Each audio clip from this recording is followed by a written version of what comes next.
Hey everyone, so today marks my official last day on active duty in the Navy. After almost 22 years, ends up being 21 years and 11 months and ever many days. I'm very proud to be here. I mean, this is a retirement speech I should have given, but on that day it was really hectic. I left my notes for my speech, so I really was just going off my heart, off the cuff, as we say sometimes. And so this is it. 22 years ago when I embarked on this journey, I never expected to make the Navy a career. And throughout my journey in those 22 years, there's been a lot of times within that career that I never thought that I would make it to retirement. Yes, first and foremost, the combat deployments, right? Shit, out of 9 deployments, 5 of those are no shit, boots on ground, kicking down doors, not being in a fob or in some base, secure for the most part. So out of those, never, most of them, I never thought I'd come home from that. My other 4 deployments, serving on board a ship, going down to Haiti, going to Los Angeles for COVID. A lot less risk, but there's still risk, And when you leave for 6 months, 7 months, 8 months, you truly don't know if you're going to come home. Because I've always have said this. You don't know when your day is done. So very fortunate that I've made it to retirement. And then, yes, let's talk about it. Then the multiple NJPs, the Administrative Separation Board that I had to fight to keep my career. Never thought that I'd be here. But I am. And I did it. And I made it. But I didn't make it by myself. And I've learned that, I've been very arrogant.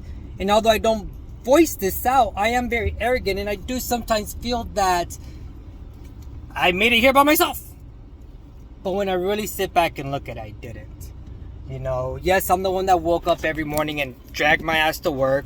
I'm the one that woke up every morning and still went on deployments or still went on patrols or got up to do maintenance on a ship. But it was really those great leaders that gave me the opportunity to succeed, even in my failures. My father told me when I first joined the Navy, he said, well, shit, you're in it now. All I can ask of you is do your best. And I feel I did. I honestly, genuinely feel like I did my best. Could it have been better? Maybe. But I still did my best every day. Even on the days that I faltered, I did my best. And the reason I say that is because, honestly, that's the best I could muster up on those days. It might sound stupid. It might sound to some of y'all like, what the fuck? Like, really? I mean, I don't get in trouble. I'm a good person. I don't break rules. I don't lie. First, I'm going to say bullshit. We all lie. We all break rules. None of us are perfect. It's just that, unfortunately, my biggest secret, which was my drinking, was my biggest fault. And I used drinking to hide from a lot of things from Iraq, Afghanistan, maybe some other traumas that I haven't really been too vocal about yet, but I will eventually. So those were my biggest downfalls in my career, but I still made it. I still came to 22 years. And like I said, it's all because of great leaders that gave me an opportunity at every moment in my career. Whether I was on top of my game or whether I had faltered, they still gave me an opportunity. And yes, I have been with some leadership that didn't. That, as soon as I stepped on board their command, they heard about what I did when I was a young E2 and a young E3. And they said, no, we don't want him. He's a piece of shit. He's not worth the headache. He's just not worth it. And to those that did that to me, I want to say also thank you. Thank you because you taught me what type of person and leader I didn't want to be to junior sailors. So your shitty example really showed me the type of leadership that I wanted to be. And the type of leader I wanted to be throughout my Navy career, which eventually developed into this, took maybe 15 years to get to this point, was I just wanted to be a genuine, true leader that when sailors saw me, they didn't just see a rack of ribbons and someone that pretends they have this glorious and great career and they're God's gift to the Navy and they walk on water. And the reason I didn't want to be that leader was because I never felt like I was that type of person. When I would sit there at command function, safety stand downs, or just your, command master chief or your commanding officer gets in front of the command, the battalion, and they talk about how they're so great and they're, command master chiefs or senior chiefs or commanding officers or executive officers because they're so fucking great, and the Navy's lucky to have them, and they done this and they done that, and they don't get in trouble, and they have this great career and this whatever. Like, I always sat in the audience thinking, I'll never be a command master chief and I'll never be a commanding officer, because that's not who I am. That's not how I feel that I am. I never felt like I was this great person, or that I never faltered. I never felt that way, or I was better than anyone else. And I just learned how to truly, genuinely lead sailors that way. And now, because of that style of leadership, I was put into the office numerous times in the Navy, we call them khakis, right? Your leaders are khakis. So by several khakis, and they're like, HM1, you should really think a different way of leading sailors. You shouldn't be so open about your mistakes, about this, about that. And I would tell them, I said, you know what though? The thing is my openness about my mistakes, who I am, is what allows sailors to come knocking on my door. It's what has allowed other leaders, whether you're an E1 or an E9 or an O1 or O9, 10, whatever, you can still be a leader, right? So it's what allowed other leaders to call me and say, hey, Fonseca, I need some help with this junior sailor, man. And I know they're struggling with some things that you've dealt with, and they know who you are and they're really excited for it. Can you please, help us out? Or what's allowed other leaders to call me at 2, 3 o'clock in the morning when they've gotten a phone call from a sailor and they just don't know how to really deal with this. I said, yeah, hey, give me their number. I'll call them right now. I got woken up. Doesn't matter. I don't care. So I think that's what genuinely has allowed those sailors to reach out to me. And I'm very proud of that. I really am.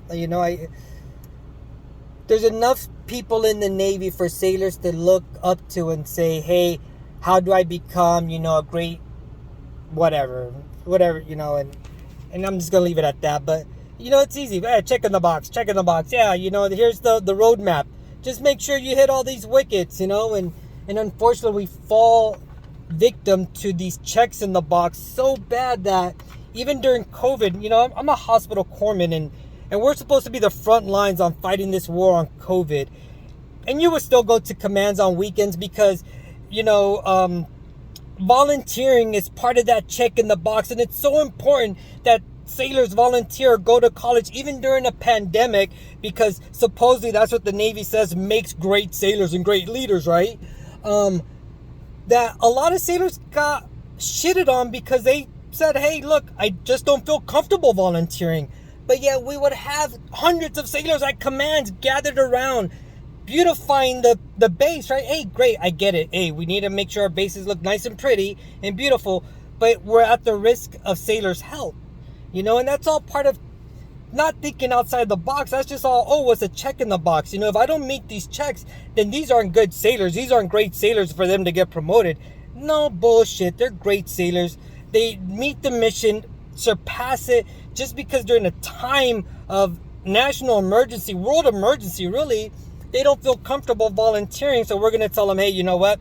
You're just not that good of a sailor, so you're not going to get promoted. So think outside the box, man. That's all bullshit.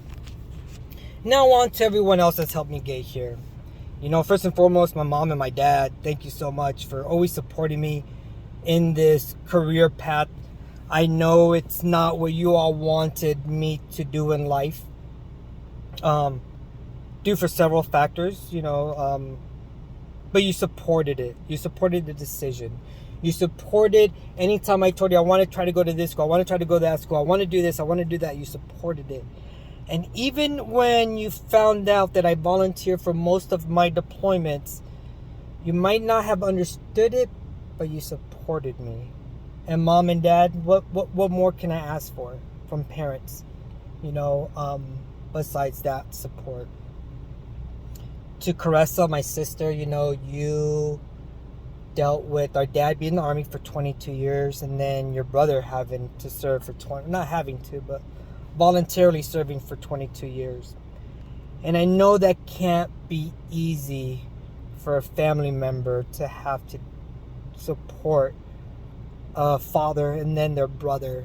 And I thank you so much for all of your support, for all of those drunken nights where it was just you and I, and I shared things with you that some people in this world don't know besides you, about some feelings, and I want to thank you for that. You honestly have been my biggest outlet and therapist in my 22 years, Caressa, and I love you, and I thank you so much for that.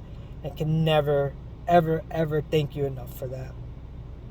To Christian, my oldest, I'm so proud of you, mijo. You're out there in A school, about to graduate and become a D seaman. And I can't wait to see you in your uniform and one day hopefully visit you on your ship and you teach me everything that I either forgot what D seamen do or just never knew that y'all do. And I'm very proud of you. I never expected you to follow in my footsteps or in your mom's footsteps. You decided your own path in life, and it wasn't until you were 25 that you decided to do this. And man, damn, am I proud of you for it, mijo. So proud of you. To Angel, mijo, when we talk about a man that marches to the beat of his own drum, you are it. And to see you flourish to the young man that you are today, going to college, pursuing your scholastic dreams, and then eventually onto your career path, man, that's exciting. The career path that you are choosing to go down right now, I never would have expected it, but I'm so excited to see that passion in you just develop, to see the passion grow inside of you and decide to really pursue it, because I kind of wish I would have pursued my passion as well too. Maybe it would have kept me in school and gone on to medical school like I wanted to. But hey, for me it worked out and my life turned out for what I think might have been the best. And I'm so excited for you. So excited for you to be going to school and going on to live that dream. I'm just here to support it. I want to give you all the support I can, mijo. To Jade, my one and only daughter, mija, you are growing just so fast, so fast. And you, out of mostly anyone else, I just want to slow down time for. Maybe it's a little sexist. I'll say it right now. Hey, okay, got it. But with all my boys, they're my boys, but with my little daughter, I just want to keep her and protect her, and I, you're my only one. You're my only one, and you're about to start high school, and how exciting that is. And you're so smart. A 4.0, man. Like, the world is your oyster, as we say, mija, and it's open. You can do whatever you want in this life, and it's exciting when I hear you talk about, I want to do this. And even next month when you say, oh, never mind, I think I might change my mind, I'd rather do this. That's so exciting, and I'm here. I'm 40 years old, and I still don't know what I want to do, mija, so don't worry about that. We'll figure everything out as the life comes. Bryson, mijo, you are me. You march not only to a beat of a different drum, but you're banging your own drum as you're marching along, and you could care less where the rest of the band is going to, and you could care less about what that formation looks like. You just know that you want to be the best, and whatever it is that you decide to do, and you go for it, man. And that reminds me so much of me. I care less about rules. I care less about authority. I'm not good with authority. All I knew is I wanted to be the best damn corpsman, and that's it. I cared less about being a sailor, about everything else that came with it. I just wanted to be the best corpsman, and I went for it, man. And I think I was a pretty damn good one. And I know you will be a great man. You know, we have middle school to accomplish first, and then high school, and then boom, we'll go from there to Phoenix, man. Mijo, you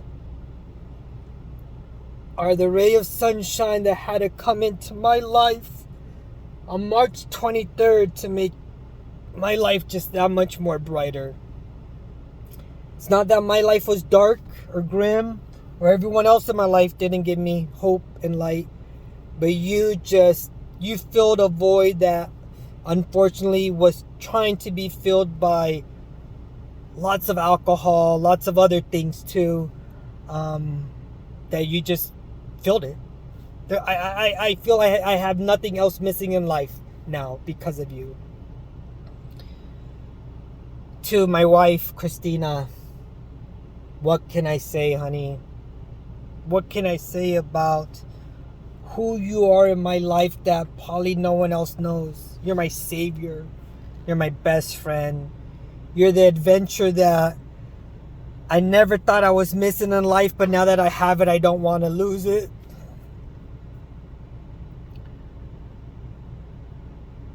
You came into my life when I thought a lot of things were falling apart.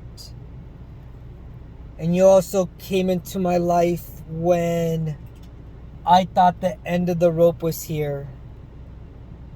And you had to deal with that. But you know what? You're still here with me. I am over 3 years sober because of you. Because of your support. I wish I could sit here and tell you, baby, that suicide hasn't crossed my mind since the day I tried to commit it. But those thoughts are so far and few and so quick passing because I know the great, wonderful person that I have standing next to me to walk life's path with. So yeah, 22 years. And I'm very fucking proud to have made it here. To the Yendu Barracks, the Pat Mangarins, you know, the Craig Hodges out there. Those are just a select few of the last command masters I've had in my life. You know, the Anthony Tufareses that stood by me when my world was crumbling. To the San Lazardos when we were on the ship and you were the chief, but I was the HM1, and you're like, bro, I got so much to learn from you. Teach me, and we guided and mentored each other and vented to each other, you know. To the Amy Smiths in the world, sis, what can I say about you, man? You already know. For y'all that don't know, Amy Smith was the reason I got my FMF warfare device. She's a senior chief now. She's one of those true, genuine leaders out there. Man, you're genuine. I don't even know how to say the word.